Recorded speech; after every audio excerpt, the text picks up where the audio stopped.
Hello दोस्तों, नमस्कार। स्वागत है आप सभी का एक बार फिर से आज की इस वीडियो में। दोस्तों, हम बात करेंगे Uttar Pradesh police constable exam के लिए उत्तर प्रदेश के कुछ लोक नृत्य और अनुसंधान संस्थान के बारे में। दोस्तों, उत्तर प्रदेश के लोक नृत्य और अनुसंधान संस्थान से निश्चित रूप से आपके एग्जाम में 2 से 4 प्रश्न यहाँ पर बनते हैं। ठीक है, तो यूपी जीके के अंतर्गत आज हम इसके बारे में बात करने वाले हैं। वीडियो को ध्यान से देखिएगा। सिर्फ 5 मिनट के अंदर कम से कम आपको आज के इस वीडियो से 4 से 5 नंबर का जुगाड़ होने वाला है।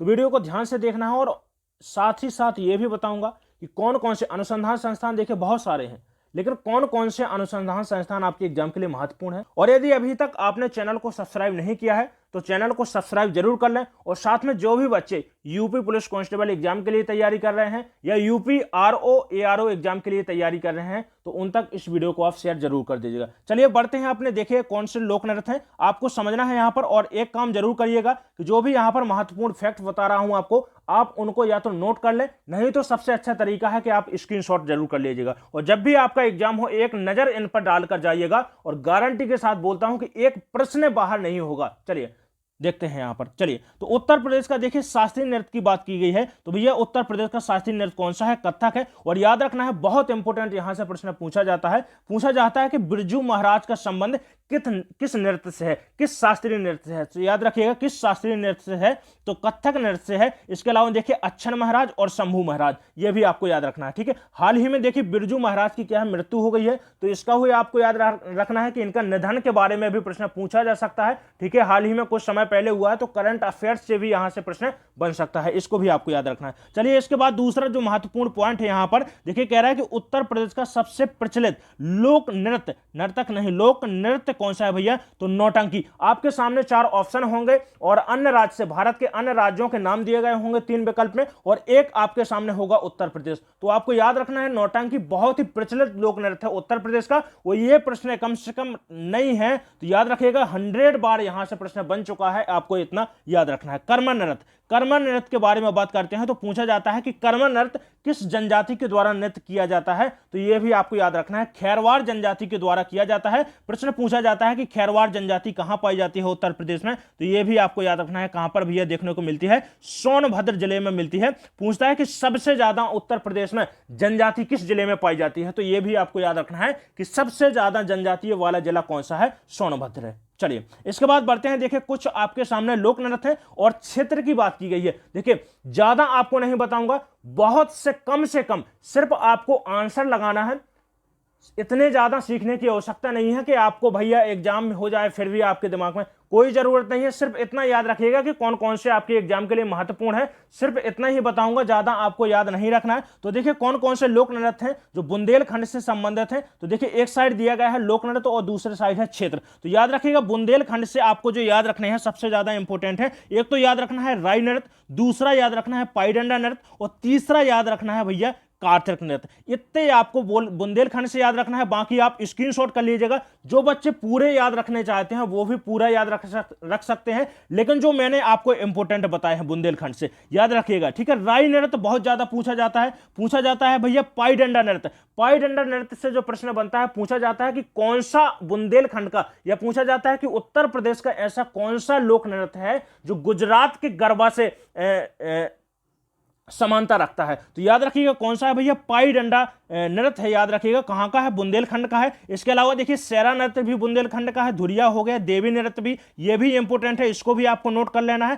कार्तिक नृत्य भी बुंदेलखंड का है। ठीक है, तो यहां पर 2 से 3 आपको ऐसे महत्वपूर्ण नृत्य हैं जो बुंदेलखंड से संबंधित है, इनको आपको नोट कर लेना है। चलिए इसके बाद देखते हैं अवध क्षेत्र के। तो अवध क्षेत्र के भैया कौन कौन से हैं? एक तो कलाबाजी हो गया जो अवध क्षेत्र से लोक नृत्य है, इसको आपको याद रखना है। एक ही आपको याद रखना है, बहुत इंपॉर्टेंट है, झूला नृत्य। झूला नृत्य कहां का है भैया? ब्रज क्षेत्र का है। और जो सबसे ज्यादा इंपॉर्टेंट आपके एग्जाम के लिए है, सबसे ज्यादा पूरे लोक नृत्य की, कथक छोड़ को जो सबसे ज्यादा, कथक के बाद यदि जो सबसे ज्यादा इंपॉर्टेंट जो प्रश्न बनता है वो पूछा जाता है भैया कि चरकुला सर्कुलर नृत्य उत्तर प्रदेश के किस किस क्षेत्र से संबंधित है? तो याद रखिएगा किस क्षेत्र से संबंधित है? ब्रज क्षेत्र से संबंधित है। चलिए इसके बाद जो अगला इंपॉर्टेंट है आपके सामने वो है भैया धोबिया नृत्य। धोबिया नृत्य हो गया, ढीबर नृत्य हो गया, ये कहां के हैं भैया? पूर्वांचल के नृत्य हैं और बहुत इंपॉर्टेंट यहां से प्रश्न बनता है, याद रखिएगा। सीधा स्क्रीनशॉट मारिएगा, आपको और कुछ नहीं करना है, याद रखिएगा। बहुत नहीं, देखिए मैं केवल 3 से 4 क्षेत्र में बता रहा हूं,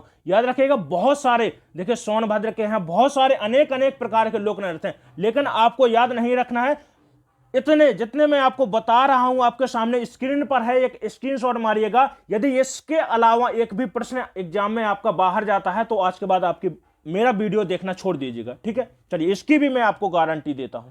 चलिए इसके बाद में जो आपको देखना है अनुसंधान संस्थान कौन से हैं और उनसे संबंधित जिला कौन से हैं। चलिए तो देखिए गाजियाबाद का कुछ इतने ज्यादा इंपॉर्टेंट है नहीं है, यहां से इतना ज्यादा प्रश्न नहीं बनता है, तो याद रखिएगा सहारनपुर। सहारनपुर का ये आपका इंपॉर्टेंट है, पूछा जाता है कि कागज अनुसंधान संस्थान कहां पर है भैया?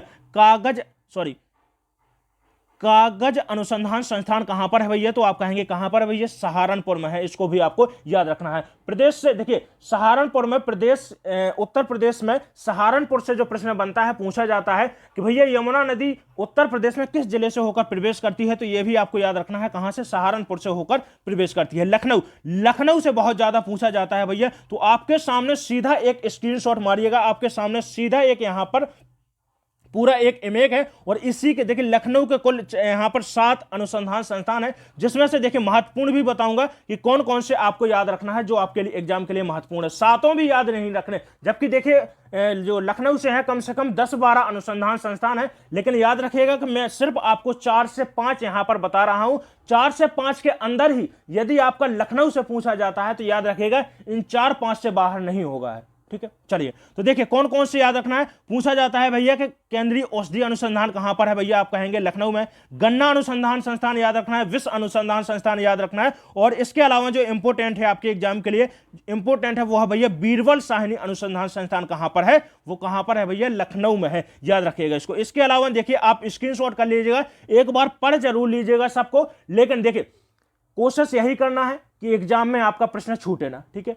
किसी भी कारण से आपका एग्जाम में प्रश्न नहीं छूटना चाहिए, लेकिन देखिए जो मैं महत्वपूर्ण बता रहा हूं कोशिश भर याद रखना है आपको कि इसके बाहर आपका प्रश्न नहीं होगा। इसके अलावा देखिए एक और याद रख लीजिएगा, पूछता है कि हिंदी संस्थान कहां पर है? हिंदी संस्थान कहां पर है भैया? तो आप कहेंगे सर हिंदी संस्थान कहां पर है? लखनऊ में है। पूछता है कि उपोषण बागवानी संस्थान कहां पर है? तो यह भी आप कहेंगे कहां पर है? लखनऊ में है। चलिए इसके बाद बढ़ते हैं नेक्स्ट है हमारे सामने कानपुर से संबंधित कौन कौन से हैं समझिएगा। जेके कैंसर संस्थान आपको ज्यादा याद नहीं रखना है, याद रखिएगा कौन सा महत्वपूर्ण है ये भी आपको बताऊंगा। तो सबसे ज्यादा जो इंपॉर्टेंट है आपके सामने 3 सबसे ज्यादा इंपॉर्टेंट है। एक तो है भारतीय चमड़ा रंगाई एवं जूता अनुसंधान, क्या है? जूता नहीं, जूता अनुसंधान संस्थान है। इसके अलावा जो याद रखना है भारतीय दलहन अनुसंधान संस्थान, और जो आपको याद रखना है 5वां है आपके सामने राष्ट्रीय चीनी अनुसंधान संस्थान है। तो केवल 3 याद रखिएगा, इसके अलावा कानपुर से एक भी आपका अनुसंधान संस्थान यदि पूछता है तो एक भी प्रश्न बाहर नहीं होगा। चलिए बाकी आपको इतना याद रखना है कि देखिए स्क्रीनशॉट जरूर करते चलिएगा, ठीक है। एक बार पढ़ लीजिएगा, याद रखने की बात है तो जो इंपोर्टेंट मैं बता रहा हूं केवल उन्हीं को आपको याद रखना है। चलिए अगला है देखिए ग्रेटर नोएडा से, तो बीबी गिरी बहुत ज्यादा इंपॉर्टेंट है, याद रखिएगा। पूछता है कि बीबी गिरी राष्ट्रीय श्रम संस्थान कहां पर है? तो याद रखिएगा कहां पर है भैया? ग्रेटर नोएडा में, ये भी आप याद रखिएगा। मथुरा का जो आपका केंद्रीय बकरी अनुसंधान संस्थान है वेरी इंपोर्टेंट है, याद रखिएगा इसको भी। देखिए इसके अलावा पूछा जाता है कि उत्तर प्रदेश में तेल शोधक कारखाना कहां पर है?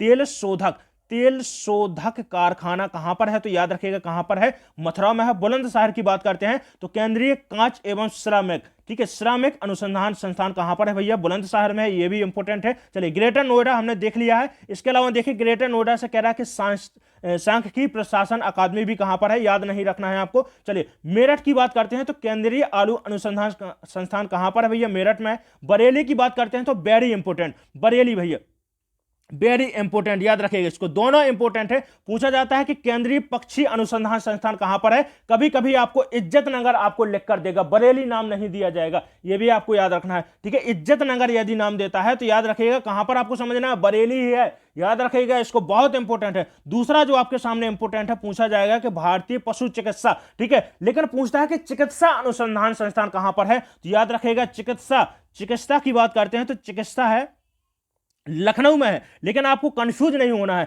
कि चिकित्सा अनुसंधान संस्थान पूछता है तो कहां पर है, लखनऊ में है। लेकिन पूछता है कि भारतीय पशु चिकित्सा या फिर पूछता है कि पक्षी अनुसंधान संस्थान कहां पर है, भैया इज्जत नगर बरेली के अंदर है, याद रखिएगा इसको। चलिए इसके बाद झांसी की बात करते हैं तो चारागाह अनुसंधान संस्थान, यह भी इंपॉर्टेंट है। महोबा पान अनुसंधान संस्थान याद रख लीजिएगा। इसके बाद जो आपके सामने इंपॉर्टेंट है इलाहाबाद से हरिश्चंद्र अनुसंधान संस्थान, वेरी इंपॉर्टेंट, इसको याद रखेगा, ठीक है, हरिश्चंद्र अनुसंधान संस्थान। और याद रखना है वाराणसी का क्या है भैया, पूछा जाता है शाक भाजी, ठीक है, याद नहीं किया है मैंने यहां पर, हथकरघा, यह भी इंपॉर्टेंट है। शाक भाजी अनुसंधान संस्थान पूछता है कहां पर है भैया, तो शाक भाजी अनुसंधान संस्थान कहां पर है, वाराणसी में, इसको आपको याद रखना है। चलिए इसके बाद अगला है आपके सामने, देखिए Indian institute of handloom technology, याद रखिएगा। भारतीय सब्जी अनुसंधान, जिसको मैंने आपको बताया है कहां पर है भैया, शाक भाजी अनुसंधान संस्थान के रूप में भी जानते हैं, कहां पर है, वाराणसी में। संत रविदास नगर में क्या है, भारतीय कालीन प्रौद्योगिकी, ठीक है, प्रौद्योगिकी संस्थान कहां पर है, संत रविदास नगर में है। लेकिन आपसे पूछता है कि कालीन कहां की प्रसिद्ध है, जिसको हम क्या बोलते हैं, गलीचा उद्योग कहां पर है, याद रखिएगा, गलीचा उद्योग यदि ये पूछता है, और पूछता है कि भारतीय कालीन गलीचा प्रौद्योगिकी संस्थान कहां पर है, तो संस्थान तो है भैया संत रविदास नगर में है, जिसको मगहर नहीं, ठीक है, वो तो संत कबीर नगर है, इसको याद रखिएगा, संत रविदास नगर। लेकिन आपसे पूछता है कि गलीचा का कारखाना सबसे बड़ा कहां पर है, याद रखिएगा कहां पर है भैया, ये है आपका जौनपुर में, ठीक है। चलिए इसके बाद देखिए सभी कंप्लीट हो चुके हैं, लेकिन इसके अलावा भी आपको जो याद रखना है, मैं आपको और एक दो महत्वपूर्ण बताता हूं, ठीक है, जो आपके एग्जाम के लिए महत्वपूर्ण है। सबसे ज्यादा पूछा जाता है कि गोविंद बल्लभ पंत अनुसंधान संस्थान कहां पर है, ठीक है, गोविंद बल्लभ पंत अनुसंधान संस्थान कहां पर है, तो इसको आपको कमेंट करके बताना है। चलिए वेरी इंपॉर्टेंट है, जितने आपको बताए हैं इसके बाहर नहीं होगा। उत्तर प्रदेश यूपी जीके का यदि कोई भी प्रश्न अनुसंधान संस्थान से पूछता है या फिर लोक नृत्य से संबंधित पूछा जाता है, तो आज का वीडियो, ठीक है, आज का वीडियो से एक भी प्रश्न बाहर नहीं होगा, ये आपको याद रखना है, ठीक है। एक प्रश्न से सिलेक्शन रुकता है बेटा, याद रखिएगा आप, एक प्रश्न से सिलेक्शन रुक जाता है, एक नंबर से पॉइंट में नंबर से सिलेक्शन रुकता है, ये भी आपको याद रखना है। तो आज का वीडियो यदि आपको 5 से 6 नंबर दे रहा है तो इतना आप याद रखिएगा, छोटा सा वीडियो है, पूरा कंप्लीट वीडियो नहीं देखा है आपने तो एक बार फिर से देखिएगा, स्किप नहीं करना था आपको पूरा वीडियो। चलिए देखिए दोस्तों, यदि आपने अभी तक चैनल को सब्सक्राइब नहीं किया है तो चैनल को सब्सक्राइब जरूर कर लें। वीडियो कैसा लगा है कमेंट करके जरूर बताइएगा, और यदि वीडियो अच्छा लगा हो तो एक लाइक जरूर करें, और ज्यादा से ज्यादा इस वीडियो को शेयर करने की कोशिश करें आप, ठीक है, ज्यादा से ज्यादा बच्चों में शेयर कर दीजिएगा, क्योंकि आपका एग्जाम नजदीक आ रहा है, 17 से 18 फरवरी को आपका एग्जाम है। जिन बच्चों के पास में ये जानकारी ज्यादा से ज्यादा पहुंच जाए, ताकि उन बच्चों के माँ बाप भी आपके, ठीक है, आपके माँ बाप की तरह गर्व महसूस कर सकें, ये भी आपको याद रखना है, ठीक है। चलिए ये जिम्मेदारी आपके ऊपर मैं सौंप रहा हूं कि ज्यादा से ज्यादा इस वीडियो को आपको शेयर करना है। चलिए मिलते हैं इसके बाद में वन शॉट वीडियो के अंतर्गत, अगले वीडियो में मिलेंगे, कुछ ना कुछ आपके लिए नया लाऊंगा। चलिए मिलते हैं, धन्यवाद।